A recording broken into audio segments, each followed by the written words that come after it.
To stop disease that spreads across borders, we must strengthen our system of public health.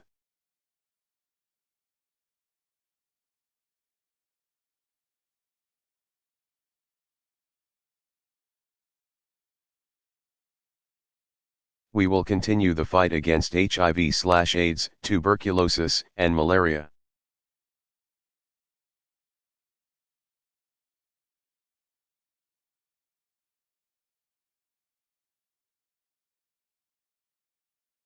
We will focus on the health of mothers and of children.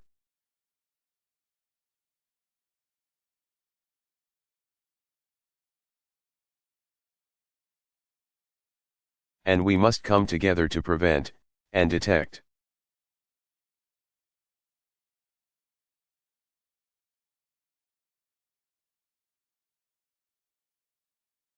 And fight every kind of biological danger, whether it's a pandemic like H1N1, or a terrorist threat, or a treatable disease.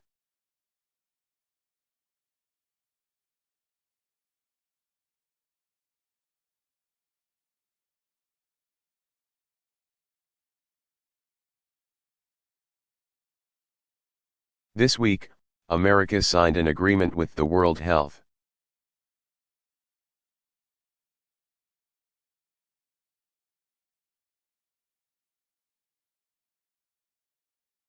Organization to affirm our commitment to meet this challenge.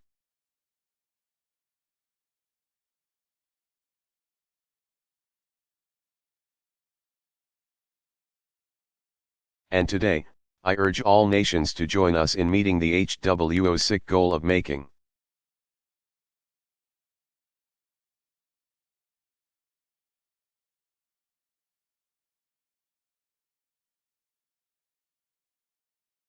sure all nations have core capacities to address public health emergencies in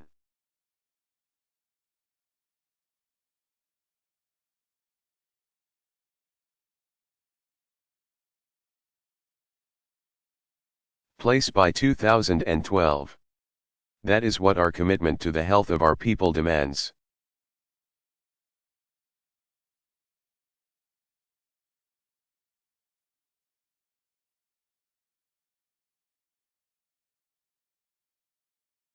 To preserve our planet, we must not put off action that climate change demands.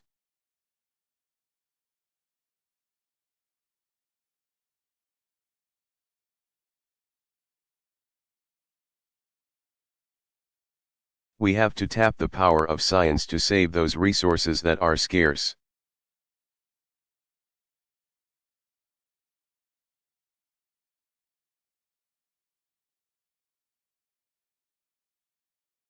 And together, we must continue our work to build on the progress made in Copenhagen and Cancun.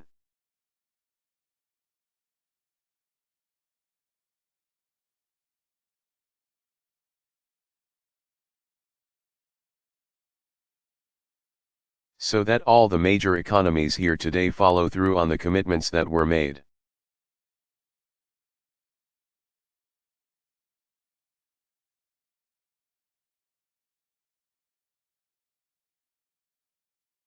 Together, we must work to transform the energy that powers our economies.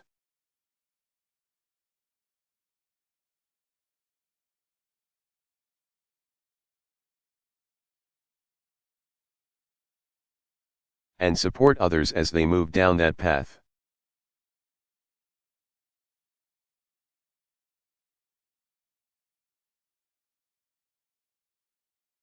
That is what our commitment to the next generation demands.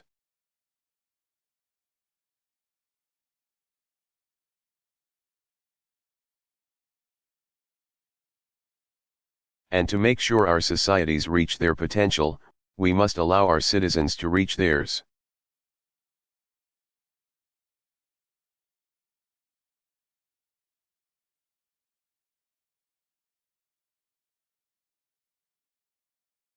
No country can afford the corruption that plagues the world like a cancer.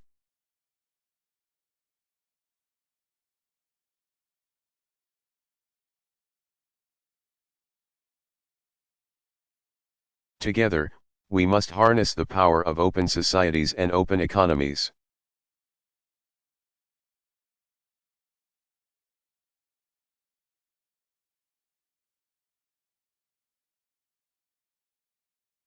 That's why we partnered with countries from across the globe to launch a new partnership.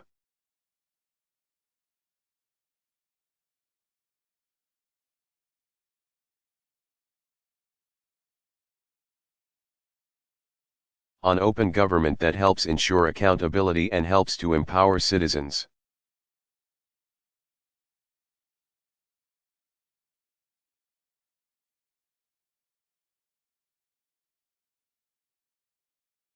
No country should deny people their rights to freedom of speech and freedom of religion.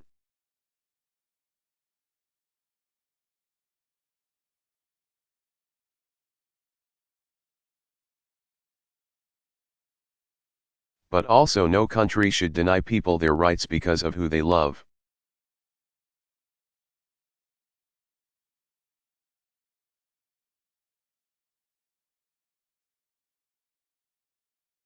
Which is why we must stand up for the rights of gays and lesbians everywhere.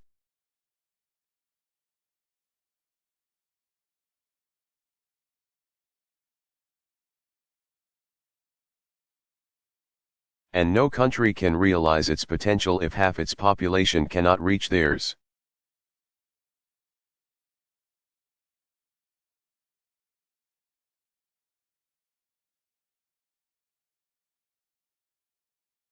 This week, the United States signed a new declaration on women's participation.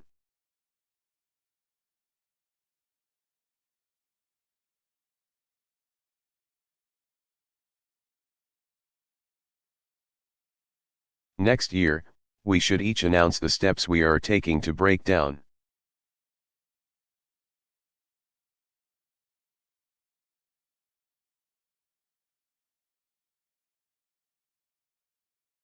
The economic and political barriers that stand in the way of women and girls.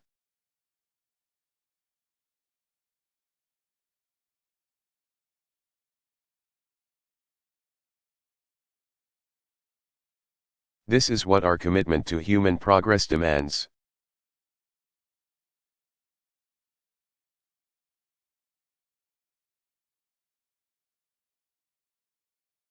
I know there's no straight line to that progress, no single path to success.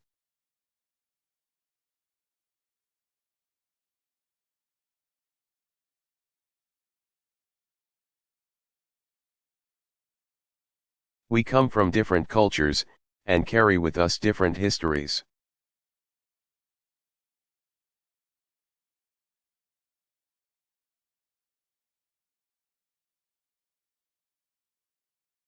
But let us never forget that even as we gather here as heads of different governments,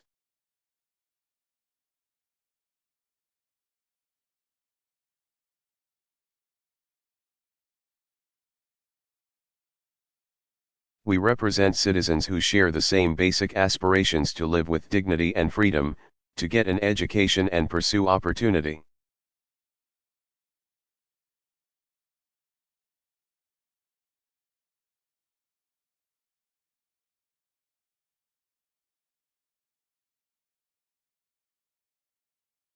To love our families and love and worship our God, to live in the kind of peace that makes life worth living.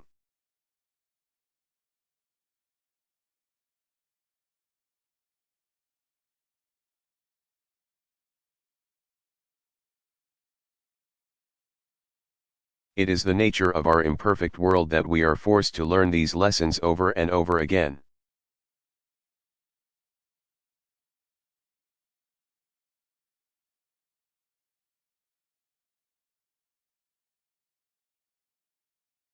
Conflict and repression will endure so long as some people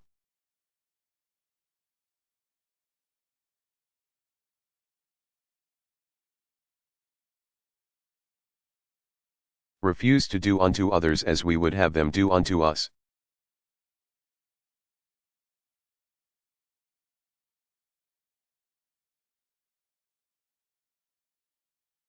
Yet that is precisely why we have built institutions like this to bind our fates together.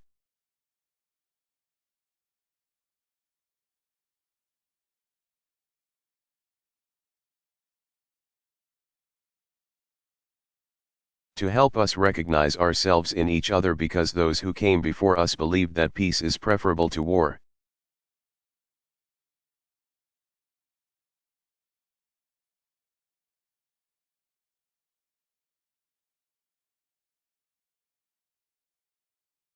And freedom is preferable to suppression, and prosperity is preferable to poverty.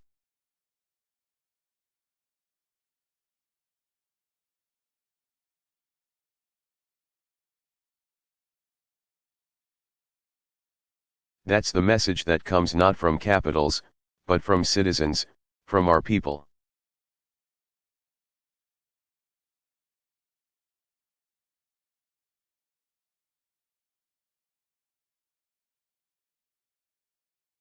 And when the cornerstone of this very building was put in place, President Truman came here to New York and said,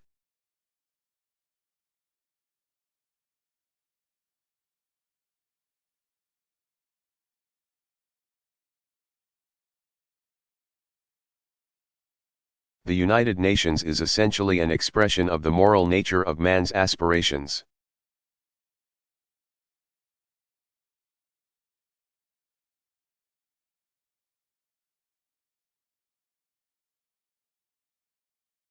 The moral nature of man's aspirations.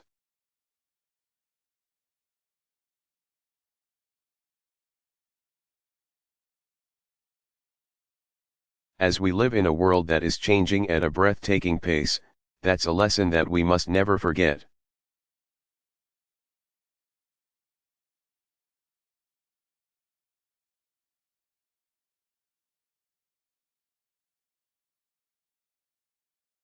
Peace is hard, but we know that it is possible.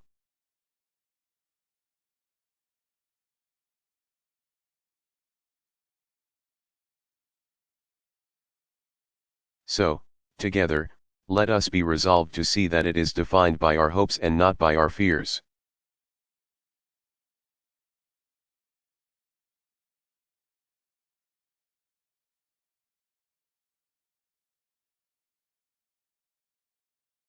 Together, let us make peace, but a peace, most importantly, that will last.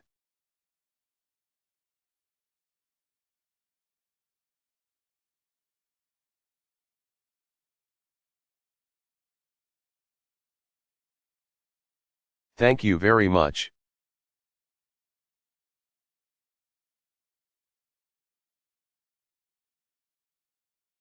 Barack Obama.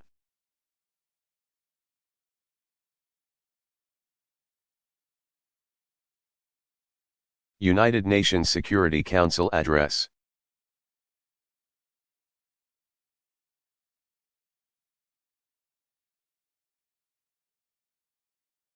Delivered September 24, 2014, New York, New York.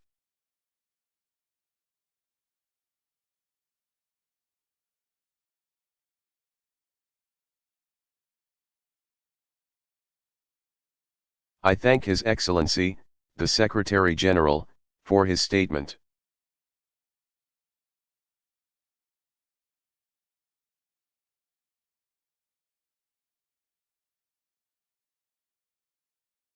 I'll now make a statement in my capacity as President of the United States.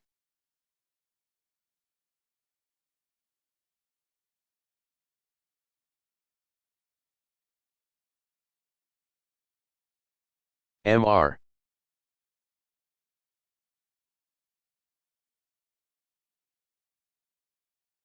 Secretary General, Heads of State and Government, distinguished representatives, thank you for being here today.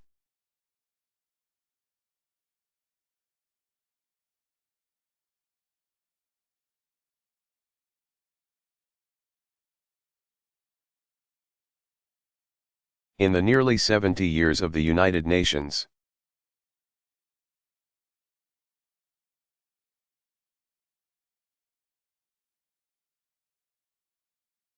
this is only the sixth time that the Security Council has met at a level like this.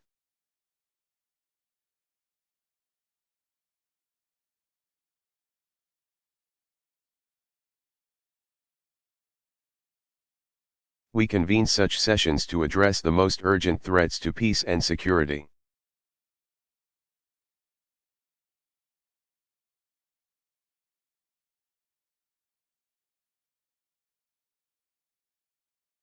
And I called this meeting because we must come together as nations and an international.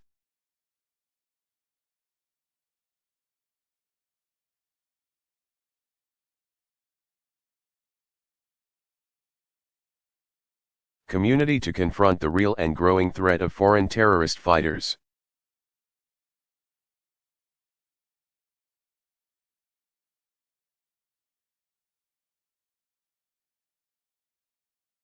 As I said earlier today, the tactic of terrorism is not new.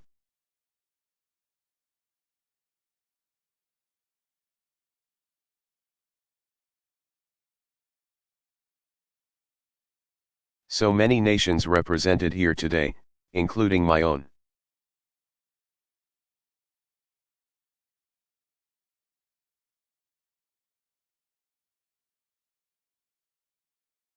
Have seen our citizens killed by terrorists who target innocents.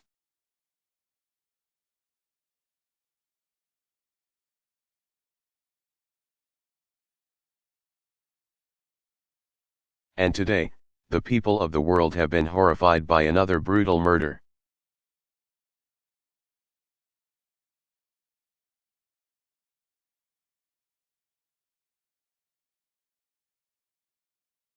Of Hervé Gourdel, by terrorists in Algeria.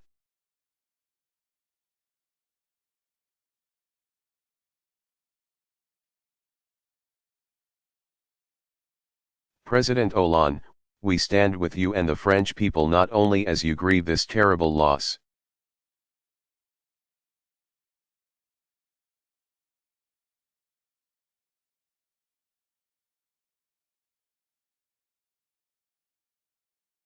But as you show resolve against terror and in defense of liberty.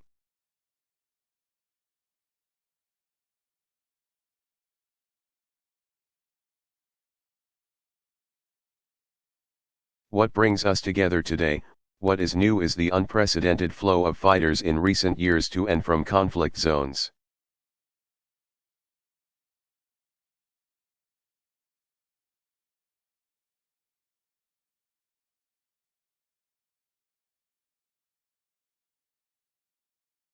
Including Afghanistan and the Horn of Africa, Yemen, Libya, and most recently, Syria and Iraq.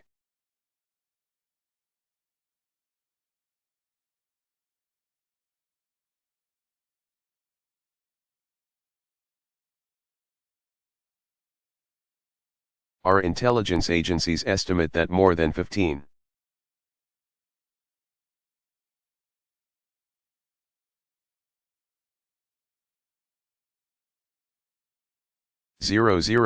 foreign fighters from more than 80 nations have traveled to Syria in recent years.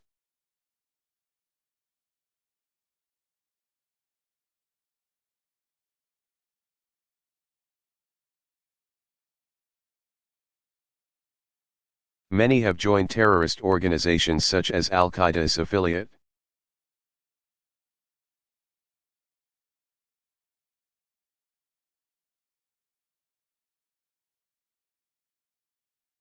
The Nusra Front, and ISIL, which now threatens people across Syria and Iraq.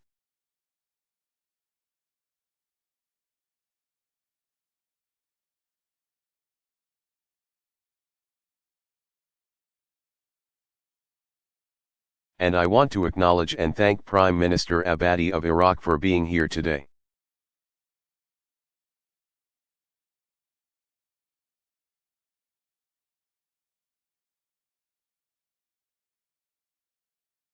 In the Middle East and elsewhere, these terrorists exacerbate conflicts.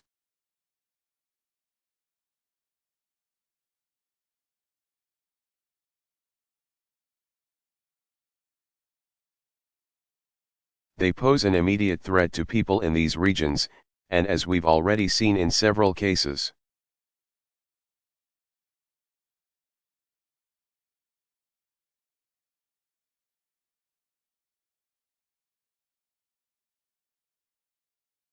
they may try to return to their home countries to carry out deadly attacks.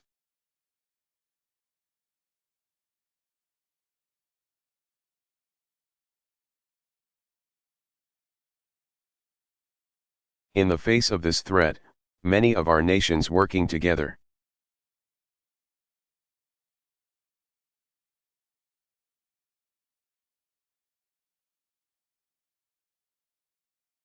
And through the United Nations have increased our cooperation.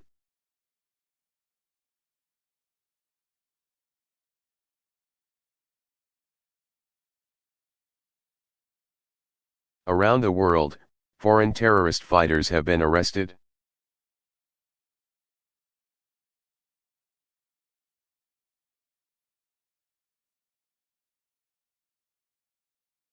Plots have been disrupted and lives have been saved.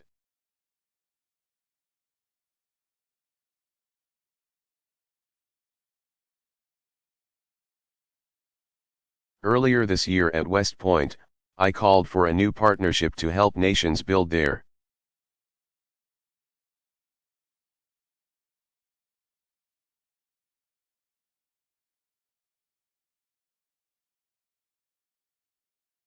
capacity to meet the evolving threat of terrorism, including foreign terrorist fighters.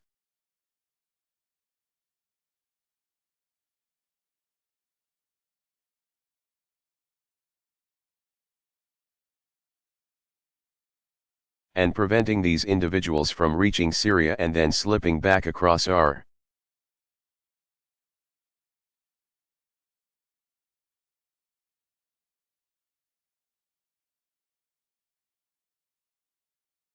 borders is a critical element of our strategy to degrade and ultimately destroy ISIL.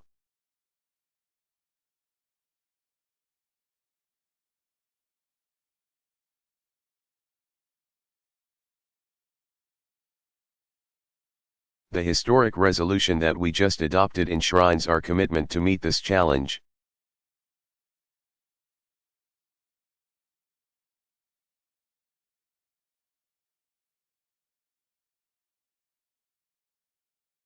It is legally binding. It establishes new obligations that nations must meet.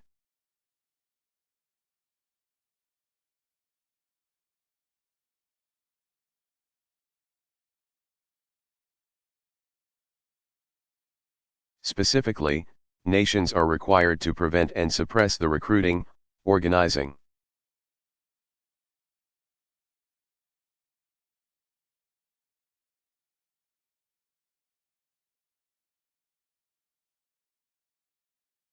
transporting or equipping of foreign terrorist fighters, as well as the financing of their travel or activities.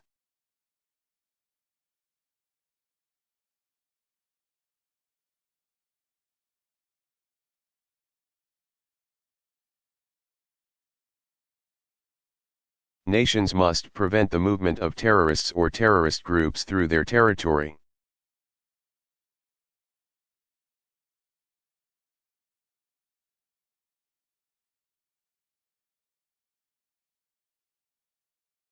And ensure that their domestic laws allow for the prosecution of those who attempt to do so.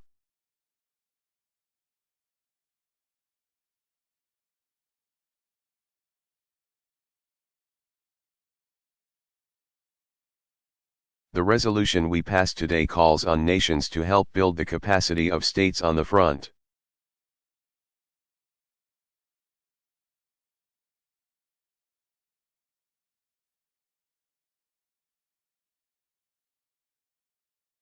Lines of this fight including with the best practices that many of our nations approved yesterday.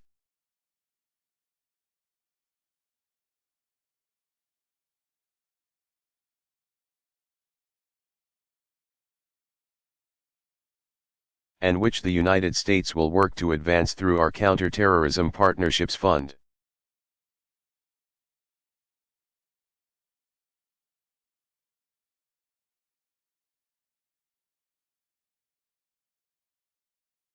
This resolution will strengthen cooperation between nations.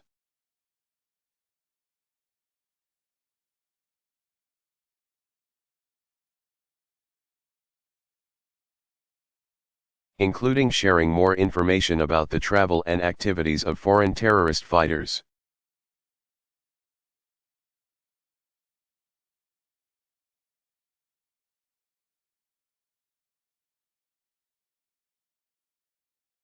And it makes clear that respecting human rights, fundamental freedoms, and the rule of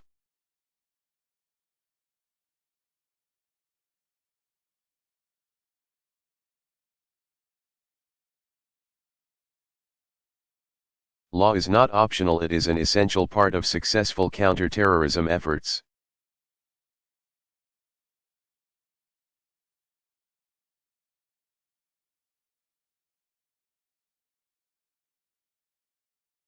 Indeed, history teaches us that the failure to uphold these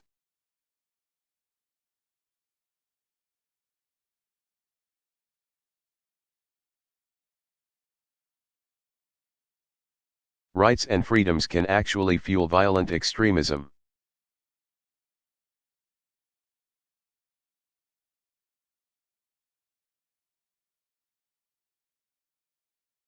Finally, this resolution recognizes that there is no military solution to the problem of misguided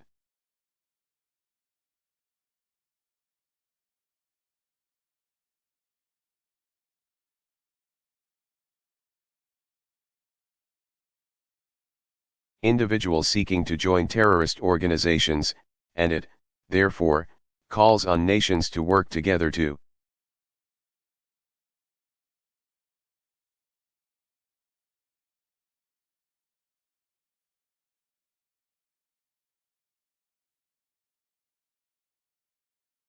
counter the violent extremism that can radicalize, recruit, and mobilize individuals to engage in terrorism.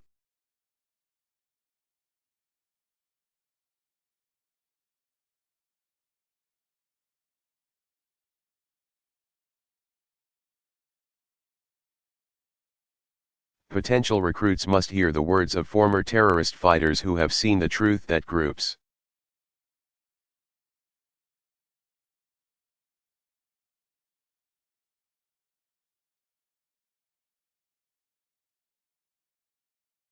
like ISIL betray Islam by killing innocent men, women, and children, the majority of whom are Muslim.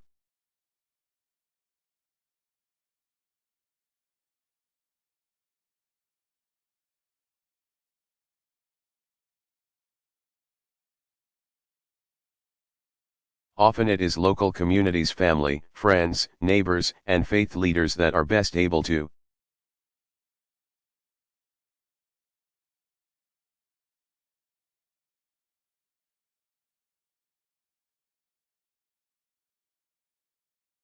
identify and help disillusioned individuals before they succumb to extremist ideologies and engage in violence.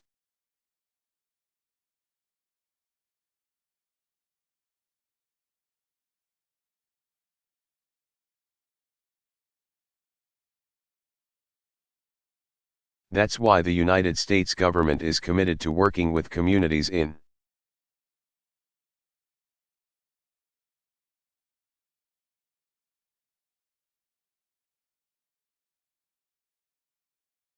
America and around the world to build partnerships of trust, respect, and cooperation.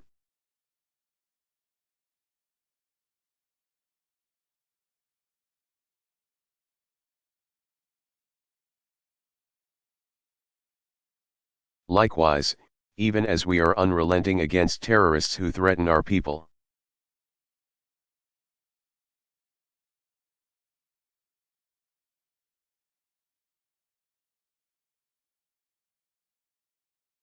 we must redouble our work to address the conditions, the repression, the lack of opportunity,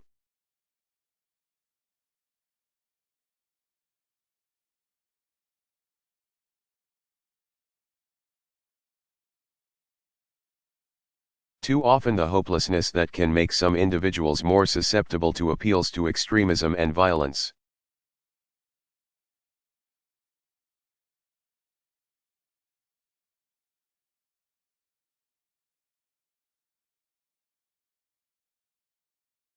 And this includes continuing to pursue a political solution in